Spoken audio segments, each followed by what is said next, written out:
مرزا محمد علی ہر viral issue پر اہل سنت و جماعت کے خلاف منفی پراپیگنڈا کرتا ہے اور منفی باتیں کر کے لوگوں کو گمراہ کرنے کی کوشش کرتا ہے۔ ابھی حال ہی میں اس کا ایک کلپ آیا جس میں وہی پرانی باتیں جو صوفی کرام اور اولیاء اللہ اکابر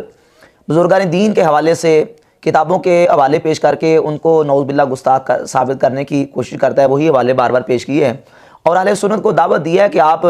گستاخان رسول کے خلاف بہت چلتے ہیں تو ذرا ان چیزوں کو اور ان کتابوں کو آپ پبلش کرنا بند کریں اور ان کے خلاف بھی ایک دھرنا دیں اور اس کے خلاف آپ اپنا جو اقدام ہے وہ کر کے دکھائیں۔ تو یہ عبارتوں سے پیش کر کے لوگوں کو بہکانے کی کوشش کرتا ہے۔ اس حوالے سے ہم نے بحمد تعالیٰ پہلے بھی کئی جوابات پیش کیے ہیں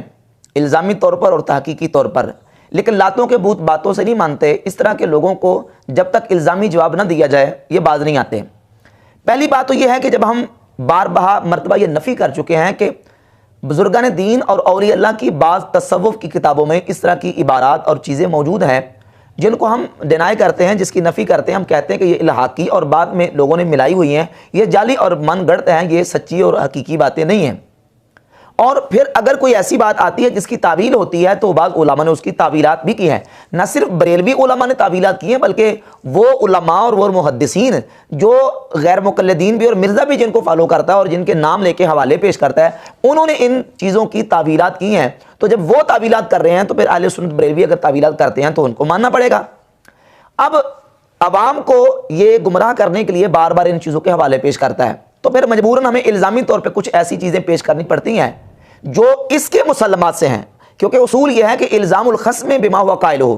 جس کا خصم مد مقابل قائل ہے اس کو اس کے ذریعے الزام دیا جاتا ہے۔ اب یہ دیر رات صحیح بخاری صحیح مسلم کی اور بخاری مسلم کے دعوے کرتا ہے، لیکن اس دعوے کے باوجود انجینئر محمد علی مرزا نے صحیح بخاری اور صحیح مسلم میں پائی جانے والی روایات کے بارے میں کئی اپنی سٹیٹمنٹس اور اپنے جو بیانات دیے ہوئے ہیں۔ مثال کے طور پہ صحیح بخاری کی 6982 نمبر روایت میں جو نبی کریم صلی اللہ علیہ وآلہ وسلم کی ذات اقدس کے حوالے سے موجود ہے کہ اللہ کے نبی صلی اللہ علیہ وآلہ وسلم نے بار بار خودکشی کرنے کا ارادہ کیا۔ اس پر انجینئر محمد علی مرزا نے ایک پورا لیکچر ریکارڈ کروایا ہوا ہے اور اس میں یہ کہا ہے اس نے کہ یہ نبی صلی اللہ علیہ وآلہ وسلم کی توہین ہے، حضور کی گستاخی ہے، واقعتاً یہ گستاخانہ ہے۔ اب مرزا کے فالورز جب ہم جواب دیتے ہیں تو یہ کہتے ہیں کہ دیکھیں جی اگر یہ چیزیں غلط ہیں تو آپ ان کتابوں کو پبلش کرنا بند کریں، آپ ان کتابوں پہ پابندی لگا دیں۔ تو اب مرزا کے چاہنے والوں سے، فالور سے اور خود مرزا سے ہمارا یہ مطالبہ ہے کہ تم جب یہ مان چکے ہو کہ صحیح بخاری میں 6982 نمبر روایت میں جو رسول اللہ صلی اللہ علیہ وآلہ وسلم کے خودکشی کرنے کا ذکر موجود ہے یہ گستاخانہ ہے، تو صحیح بخاری میں سے یہ نکلواؤ۔ اور تم یہ کہتے ہو کہ تصوف کی کتابوں کو چوراہے میں رکھ کے آگ لگا دو اور ان کو پبلش کرنا بند کرو۔ تو مرزا جی جو تم مانتے ہو، جس کو گستاخی تم اپنے موقف کے مطابق ڈکلیئر کر کے بیٹھے ہو، وہ تو صحیح بخاری میں اور اس کتاب میں جو تم نے اپنے ٹیبل پہ رکھی ہوئی ہے اس میں موجود ہے۔ اب پھر اس میں بہانہ یہ مانتا کہتا ہے جو امام بخاری اس کو متصل نہیں لے کے ہے بلکہ اس کو امام بخاری نے امام زہری کے جو بلاغات ہیں، مرسلات ہیں، ان میں سے ذکر کیا ہے۔ اب سوال یہ پیدا ہوتا ہے کہ امام بخاری رحمۃ اللہ علیہ نے اس امام زہری کے مدرجات یا امام زہری کے جو بلاغات ہیں اس کو صحیح سمجھ کے لکھا ہے کہ غلط سمجھ کے لکھا ہے؟ اگر یہ جملہ اور یہ بات اللہ کے رسول صلی اللہ علیہ وآلہ وسلم کی گستاخی اور بے ادبی اور توہین ہے تو امام بخاری نے صحیح سمجھ کے لکھا ہے یا غلط؟ اگر صحیح سمجھ کے لکھا ہے، جبکہ ان کی کتاب کا نام بھی الجامع الصحیح ہے، صحیح سمجھ کے لکھا ہے تو پھر امام بخاری کے ایمان کا کیا بنے گا؟ امام بخاری کا پھر تمہارے جس طرح تم کہتے ہو کہ تصوف کی کتابوں میں یہ کچھ لکھا ہے تو اپنے بزرگوں کو پہلے کلمہ پڑھاؤ، پہلے ان کے نکاح پڑھاؤ اور پھر بات کرو، تو پہلے امام بخاری کو کلمہ پڑھانا پڑے گا، امام بخاری کو پہلے ان کا نکاح نعوذ باللہ کرنا پڑے گا۔ امام بخاری نے اگر صحیح سمجھ کے لکھا ہے، یقیناً ان کی کتاب الجامع صحیح ہے، اب سوال یہ پیدا ہوتا ہے کہ امام بخاری نے اگر صحیح سمجھ کے لکھا ہے تو پھر جواب کیا ہوگا؟ اور اگر غلط سمجھ کے لکھا ہے تو کہیں تردید کی ہے اس کی، کوئی ایک جملہ، کوئی ایک لفظ اور ایک کلمہ بھی امام بخاری رحمۃ اللہ علیہ نے اس بات کے حوالے سے کوئی تردیدی طور پہ اور اس کی نفی کرتے ہوئے لکھا ہے؟ بالکل نہیں لکھا۔ اور صرف امام بخاری اس کو نہیں لے کے آئے بلکہ امام احمد بن حنبل مسند احمد بن حنبل میں لے کے آئے، امام عبدالرزاق سنانی اپنی کتاب مصنف عبدالرزاق میں لے کے آئے، اور یہی روایت دیگر حدیث کی معتبر کتابوں میں یہ موجود ہے اور اہل تشیع کی کتابوں میں منہج الصادقین میں یہ روایت موجود ہے، اہل سنت کی کتابوں میں بھی موجود ہے۔ تو اللہ کے رسول صلی اللہ علیہ وآلہ وسلم کی جس کتاب میں گستاخی ہو، تمہارے بقول 6982 نمبر اس روایت میں یہ گستاخی موجود ہے، اس کتاب کو چوراہے میں رکھ کے آگ لگا دینی چاہیے تمہارے قول کے مطابق اور اس کو پبلش کرنا بند کر دینا چاہیے، اس کے خلاف دھرنا دینا چاہیے۔ تو مرزا یہ پہلے کام آپ صحیح بخاری کے بارے میں کریں،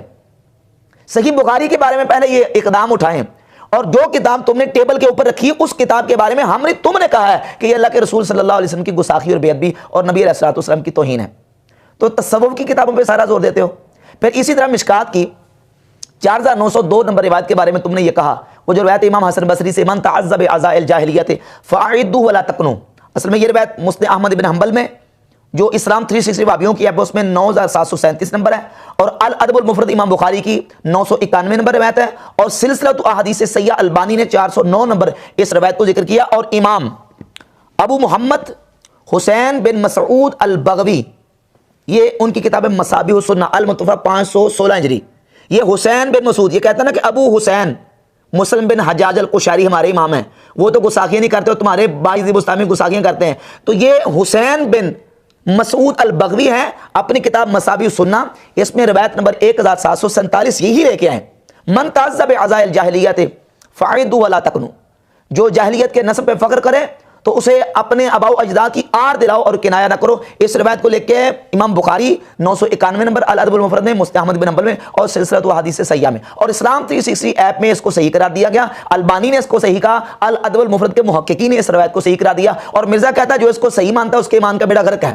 تو اس کے قول کے مطابق البانی کے بھی ایمان کا بیڑا غرق، اور جتنے وہابی علماء نے اس روایت کو صحیح قرار دیا ان کے بھی ایمان کا بیڑا غرق، اور چونکہ مرزا یہ کہہ چکا کہ یہ روایت اللہ کے رسول صلی اللہ علیہ وآلہ وسلم کی توہین اور گستاخی ہے، تو اس اعتبار سے امام بخاری رحمۃ اللہ الادب المفرد میں اس کو لا کے گستاخ بن گئے، امام احمد بن حنبل اپنی مسند احمد بن حنبل میں اس کو لا کے گستاخ بن گئے، اور ناصر الدین البانی سلسلۃ احادیث صحیحہ میں اس کو ذکر کر کے گستاخ بن گئے۔ جن کتابوں میں اللہ کے رسول صلی اللہ علیہ وسلم کی گستاخی اور بے ادبی ہو اس کو چرستے میں رکھ کے کہتا ہے آگ لگا دو، اس کی پبلش کرنا بند کر دو، تو یہ ساری کتابیں تو تم ان کے حوالے دیتے ہو،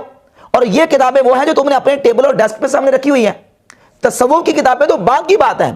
وہ تو کئی صدیاں بعد میں کتابیں لکھی گئی ہیں، یہ کتابیں تو وہ ہیں جو تم نے اپنے ٹیبل پہ رکھی ہوئی ہیں۔ پہلے یہ فتویٰ اور یہ جو اپنا چیلنج ہے ان کتابوں کے بارے میں پورا کرو، اور مرزا کے جتنے فالورز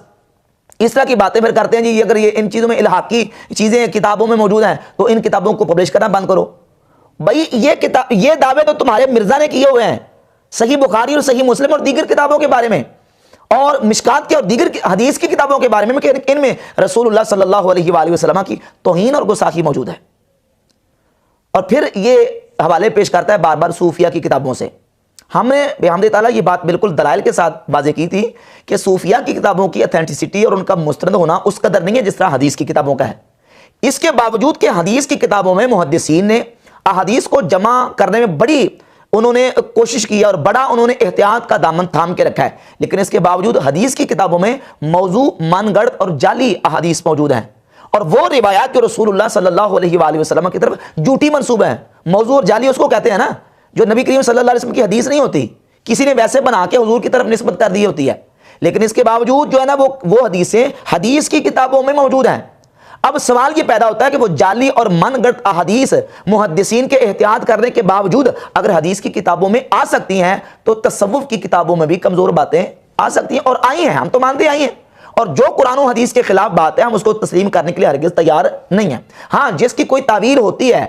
تو ہم ان بزرگان دین اور وہ امت کے پیشوا جنہوں نے لاکھوں کروڑوں لوگوں کو اسلام کی تعلیمات سے روشناس کیا، ہم ان کے بارے میں حسن ظن رکھتے ہوئے یہ کہیں گے کہ یہ ان کی کتابوں میں چیزیں الحاق کر دی گئی ہیں اور ملا دی گئی ہیں۔ جس طرح کہ سیدنا خواجہ معین الدین حسن سنجری رحمۃ اللہ تعالیٰ کے حوالے سے حشت بہشت کا بار بار یہ حوالہ پیش کرتا ہے کہ دیکھیں حشت بہشت میں یہ لکھا ہے کہ انہوں نے کہا اپنے مرید کو کہ یہ کہو کہ لا الہ الا اللہ چشتی رسول اللہ۔ ہم نے بحمد تعالیٰ 2 سال پہلے بھی اس پر ایک مکمل بیان دیا تھا، اللہ کے فضل و کرم سے دلائل سے ثابت کیا تھا کہ چشتی اکابرین کی کتابوں میں لوگوں نے الحاقات کیے ہیں، اور اب تو بڑے بڑے جو محققین ہیں ملفوظات کے، ملفوظ کہتے ہیں یعنی کسی بزرگ نے کسی عالم نے جو باتیں کی ہوتی ہیں ان باتوں کو کوئی بندہ لکھ دیتا ہے، ان الفاظ کو ان باتوں کو لکھ دے اس کو ملفوظ کہتے ہیں۔ اب حشت بہشت میں یہ جو واقعہ اور حکایت بیان کی گئی ہے اس کو سیدنا خواجہ معین الدین حسن سنجری رحمۃ اللہ تعالیٰ کے ملفوظات کے نام سے جمع کیا گیا ہے، اور ملفوظات کے ناقدین اور محققین نے یہ بات تو آج بالکل واضح کر دیا۔ علی گڑھ یونیورسٹی کے دینیات کے پروفیسر نے بھی اس بات پہ ملفوظات باقاعدہ تنقیدات ملفوظات لکھی ہے، اور لکھا ہے کہ بہت سارے ملفوظات ان کتابوں میں جعلی اور من گڑھ لوگوں نے اپنی طرف سے ملا دیے ہیں، لہذا یہ واقعہ بھی بالکل جعلی ہے اور درست نہیں ہے۔ اعلیٰ حضرت امام اہل سنت اشاعرہ امام احمد رضا خان محدث بریلی رحمۃ اللہ اپنے فتاوی رضویہ شریف کی جلد نمبر 15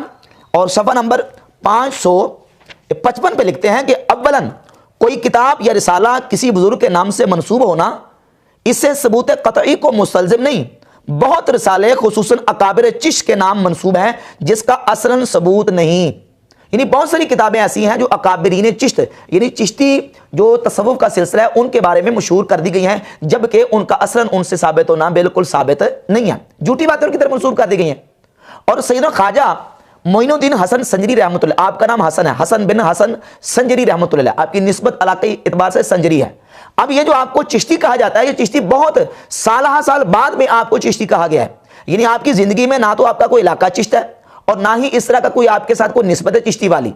جب آپ علاقے کے اعتبار سے سنجری ہیں، سنجر علاقے کے رہنے والے ہیں، اور چشتی کا لفظ آپ کے ساتھ بہت بعد میں منسوب کیا گیا ہے، تو اس سے یہ بات بالکل واضح ہوتی ہے کہ آپ کی زندگی میں آپ کا اپنے کسی مرید کو یہ کہنا کہ تم کہو لا الہ الا اللہ چشتی رسول اللہ، یہ چشتی کا لفظ جو ہے بتاتا ہے کہ یہ بعد میں کسی نے ان کی طرف منسوب کر دی ہے یہ بات اور حکایت، یہ درست نہیں ہے. اور پھر ہمارے بڑے بڑے صوفیہ اولیاء نے اور خود اعلیٰ حضرت امام اہل سنت رحمۃ اللہ علیہ نے اس چیز کی تردید کی ہے کہ اس طرح کی باتیں ان کی طرف بالکل غلط منسوب کی گئی ہیں، یہ درست نہیں ہے. جب ہم کہتے ہیں غلط منسوب کی گئی ہیں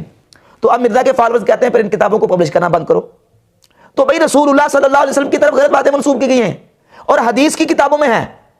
سیاہ ستہ میں جو موضوع اور من گھڑت روایتیں نہیں ہیں، البانی کو دیکھ لیں اور غیر مقلدین کے زبیر الزئی کو دیکھ لیں، اس نے کئی روایتوں کی نشاندہی کی کہ یہ جعلی حدیثیں ہیں. سیاہ ستہ میں جعلی حدیثیں موجود ہیں. جعلی من گھڑت کا مطلب ہے کہ رسول اللہ صلی اللہ علیہ وسلم کی حدیث نہیں ہے، حضور نے نہیں فرمایا، لیکن پھر بھی وہ راویوں نے اللہ کے رسول صلی اللہ علیہ وسلم کی طرف منسوب کر دیے. تو کیا سیاہ ستہ کو پبلش کرنا بند کر دیں؟ کیا ان کو کتابوں کو نعوذ باللہ مرزا کے دعوے کے مطابق آگ لگائیں گے نعوذ باللہ تعالیٰ جس طرح مرزا کہتا ہے؟ تو یہ اصول سے ہٹ کر، اصول یہ کہ نشاندہی کی جاتی ہے کہ یہ بات غلط ہے، یہ بات درست نہیں ہے. اگر کسی کتاب میں کوئی چیز آتی ہے تو اس کی نشاندہی کی جاتی ہے کہ یہ بات درست نہیں ہے اور ہم اس کو ماننے کے لیے تیار نہیں ہیں. اور پھر نعوذ باللہ اگر چشتی رسول اللہ والی عبارت یا بات کوئی مانتا ہوتا ہے، اس کا قائل ہوتا ہے، تو کوئی، جبکہ خواجہ معین الدین رحمۃ اللہ کو تو سارے سنی بابی دیوبندی سب مانتے ہیں اور ان کو ایک مسلمہ شخصیت مانا جاتا ہے. غیر مقلدین کے اپنے علماء نے ان کی تعریفیں کی ہیں، دیوبندی بھی مانتے ہیں اور اہل سنت بھی مانتے ہیں. کسی بریلوی نے آج تک یہ کہا ہے کہ چشتی رسول اللہ پڑھنا چاہیے، یہ پڑھا جا سکتا ہے یا یہ جائز ہے نعوذ باللہ تعالیٰ؟ کوئی بھی نہیں کہتا. سب کہیں گے یہ جو بندہ ایسا کرے گا وہ تو خود ایمان سے فارغ ہو جائے گا. مسئلہ ہے فتوے کا، آیا کہ ان پہ فتویٰ لگے گا یا نہیں لگے گا. تو بات ان تک ثابت ہوگی تو بات پہ بات ہوگی نا، بات ہی ثابت نہیں ہے. ان کی طرف یہ واقعہ جھوٹا منسوب ہے. اور بعض علماء نے صوفیہ کی بعض عبارات کے حوالے سے کچھ تعویلات بھی پیش کی ہیں، اور بریلوی علماء نے صرف پیش نہیں کی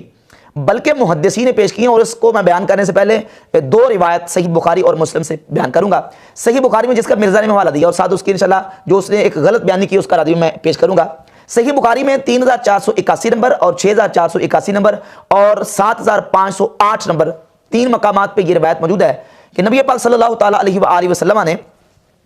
گزر گئی قوموں میں سے ایک شخص کا ذکر کیا. طویل حدیث ہے، اختصار اس کا خلاصہ یہ ہے کہ اس شخص نے مرتے وقت اپنے بچوں کو وصیت کی کہ جب میں مر جاؤں تو میرے جسم کو جلا دینا، آگ لگا دینا اور اس کی راکھ جو ہے وہ ہواؤں میں اور پانی میں بہا دینا. اور اس میں لفظ یہ ہے صحیح بخاری میں اور صحیح مسلم میں لفظ یہ ہے کہ ایک تو لفظ یہ ہے کہ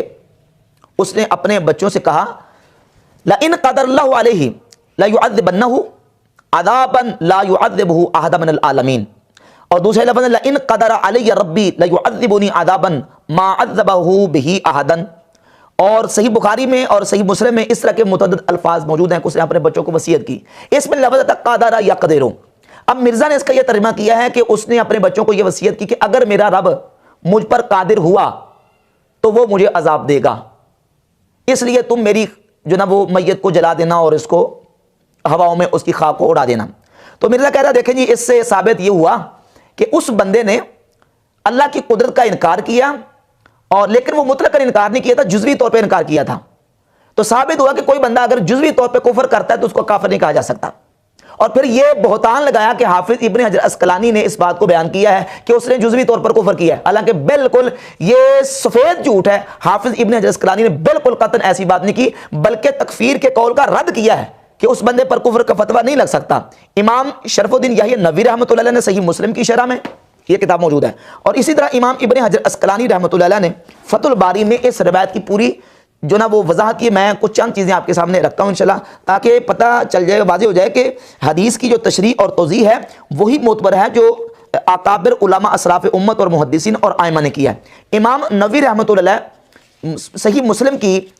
شرح میں جلد نمبر 17 صفحہ نمبر 70 سے اور 71 72 73 74 پر اس کی پوری وضاحت کرتے لکھتے ہیں اسی لفظ کی کہ ان قادر علیہ ربی لیعذبنی عذابا، اگر میرا رب مجھ پر، اب لفظ قادرہ کا معنی یہ کیا جائے اگر قادر ہوا تو مجھے عذاب دے گا، اس کا معنی کیا ہے؟ امام نووی رحمۃ اللہ فرماتے ہیں ان معناہ لئن قدر علی العذاب اے قضاہ، معنی یہ ہے کہ اگر رب نے میرے بارے میں عذاب کا فیصلہ دے دیا تو پھر مجھے وہ عذاب دے گا، یعنی میرے گناہگار ہونے کی وجہ سے مجھے اللہ وہ عذاب دے گا کہ اللہ نے ایسا عذاب کسی کو نہیں دیا ہوگا۔ قادرہ کا معنی ہے قضا، معنی کیا ہے؟ قضا، یعنی فیصلہ اگر کر دیا اللہ نے۔ قادرہ کا معنی یہ نہیں کہ اللہ قادر ہوگا، اللہ قدرت پائے گا تو مجھے عذاب دے گا، معنی یہ ہے کہ اللہ رب العزت اگر اس نے میرے بارے میں فیصلہ کر دیا تو مجھے عذاب دے گا، ایک معنی۔ اور دوسرا معنی جو قرآن مجید کی سورۃ الفجر میں کلمات آئے ہیں فقدر علیہ رزقہ، پس اس نے اس کے رزق کو تنگ کر دیا۔ اب قادرہ کا معنی سورۃ الفجر میں جو کلمہ استعمال ہوا قادرہ، یہاں اس کا معنی ہے تنگ کر دینا۔ تو اب اس حدیث کا معنی یہ بنے گا کہ اس شخص نے یہ کہا کہ اگر میرے رب نے مجھ پر تنگی کی، میری گرفت کی، میری پکڑ کی تو پھر وہ مجھے عذاب دے گا، اور ایسا عذاب دے گا کہ کسی کو اس نے عذاب ایسا نہیں دیا ہوگا۔ جس طرح قرآن مجید کی سورۃ الانبیاء کی آیت نمبر 87 میں اللہ رب العزت کے پیارے پیغمبر حضرت سیدنا یونس علیہ السلام کا واقعہ موجود ہے۔ اللہ رب العزت ارشاد فرماتا ہے سورۃ الانبیاء آیت نمبر 87 اذ ذهب مغاضبا فظن ان لن نقدر علیہ، یہاں بھی قادر یقدر سے نقدر، ان لن نقدر، مچھلی والے حضرت یونس علیہ السلام کو یاد کرو۔ اب یہ وہابیوں کا ترجمہ پڑھ کے سنانے لگا ہوں، پہلے وہابیوں کا ترجمہ اور پھر اس کا صحیح ترجمہ پڑھوں گا۔ وہ غصہ سے چل دیا اور خیال کیا کہ ہم اسے نہ پکڑ سکیں گے، یعنی نعوذ باللہ یونس علیہ السلام نے یہ خیال کیا کہ ہم یونس علیہ السلام کو پکڑ نہیں سکیں گے، یعنی یونس علیہ السلام کا نعوذ باللہ اللہ کے بارے میں یہ عقیدہ تھا کہ اللہ مجھے پکڑ نہیں سکتا۔ حالانکہ ان نقدر کا ترجمہ جب امام احمد رضا محدث بریلی رحمۃ اللہ علیہ نے فرمایا تو اس کا ترجمہ یہ فرمایا کہ انہوں نے گمان کیا کہ میرا رب مجھ پر تنگی نہیں کرے گا۔ قادر یقدر کا معنی جس طرح فقدر علیہ رزقہ سورۃ الفجر میں کہ اللہ نے اس کا رزق تنگ کر دیا، یہاں ان نقدر کا معنی یہ ہے کہ اللہ رب العزت مجھ پر تنگی نہیں کرے گا، میری پکڑ نہیں کرے گا۔ تو ایسے ہی اس بندے نے جو اللہ رب العزت کے حوالے سے بات کی کہ مجھے تم اس طرح کر دو، اگر اللہ رب العزت نے مجھ پر تنگی کی، سختی کی، میری پکڑ کی تو وہ مجھے ایسا عذاب دے گا کہ اس نے اس طرح کا کسی کو عذاب نہیں دیا ہوگا۔ دو معنی بیان کیے، اور امام نووی رحمۃ اللہ آگے لکھتے ہیں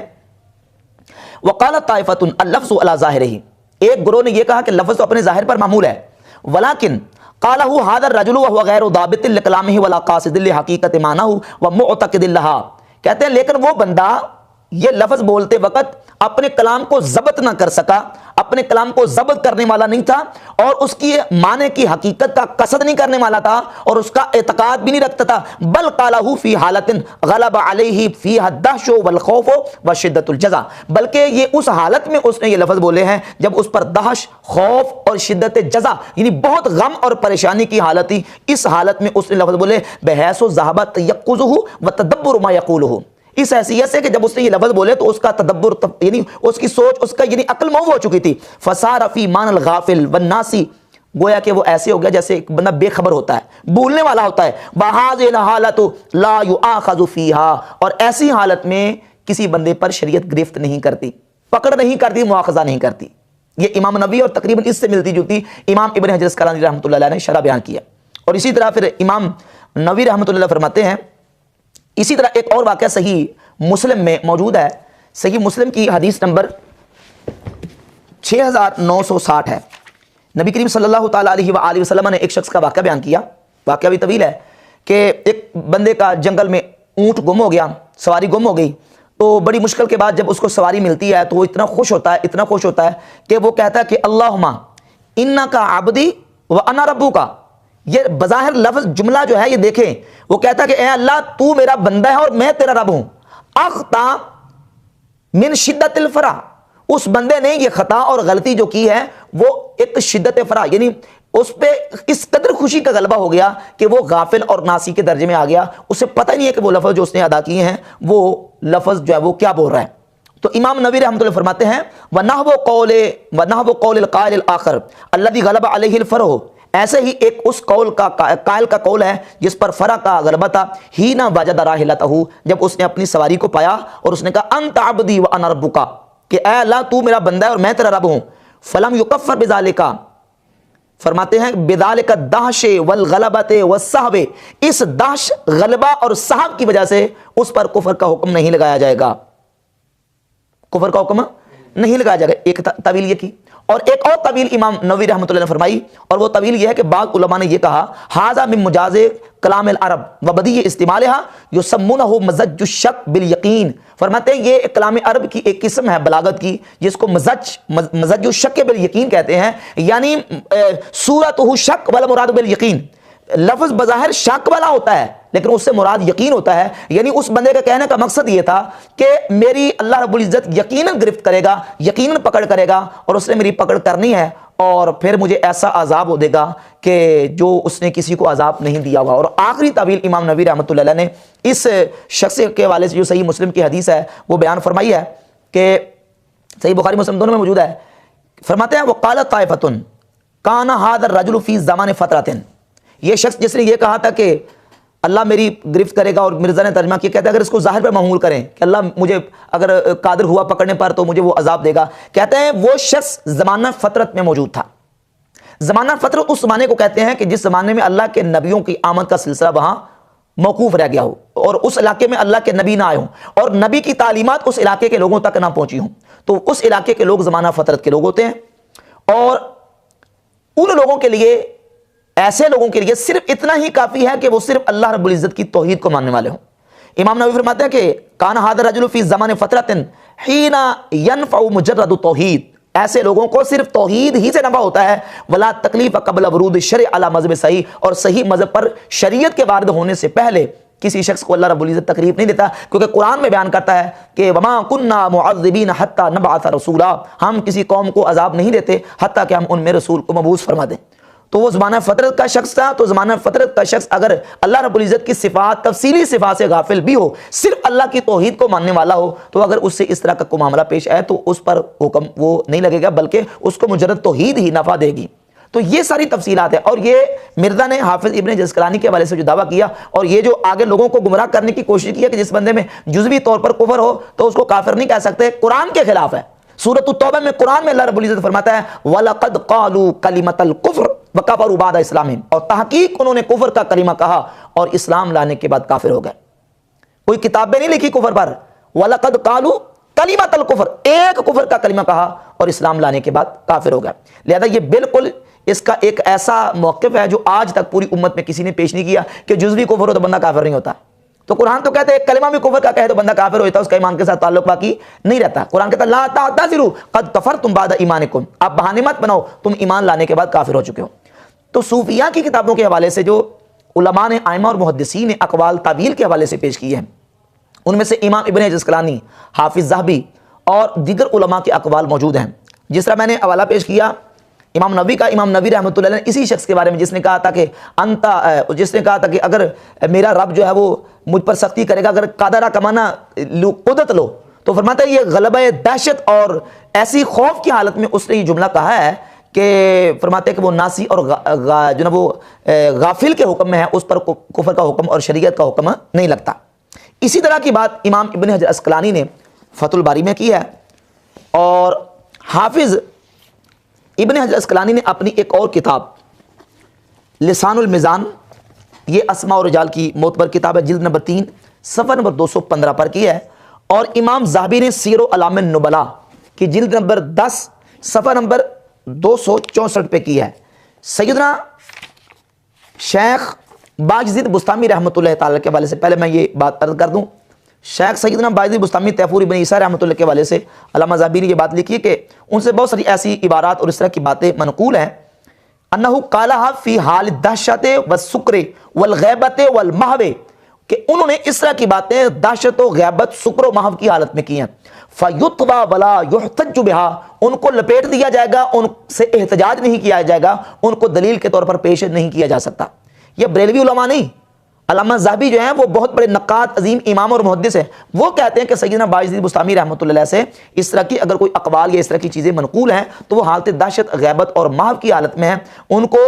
ان سے احتجاج نہیں کیا جائے گا بلکہ ان سے چشم پوشی اور اغماض برتا جائے گا. اور یہی بات حافظ ابن حجر نے لسان المیزان کی جلد نمبر 3 صفحہ 215 پہ لکھی ہے کہ قالہ فی حال سکرہ. انہوں نے اس طرح کے جملے سبحانی ما اعظم شانی اور لوائی اعظم من لوائی محمد صلی اللہ علیہ وآلہ وسلم، یہ جملے انہوں نے حالت غیبت و محو اور دہشت کی حالت میں کہے ہیں. ان پر شریعت کا قلم نہیں چلتا. اور جو حوالے پیش کرتا ہے تذکرۃ الاولیاء کے، تذکرۃ الاولیاء میں تو شیخ فرید الدین عطار رحمۃ اللہ تعالی علیہ نے اس حوالے سے تعبیر بیان کی ہے. ایک بات یہ میں مزید کر دوں، مرزا تقریباً اپنی کم علمی اور جہالت کی وجہ سے ہر جگہ پہ کوئی نہ کوئی بونگی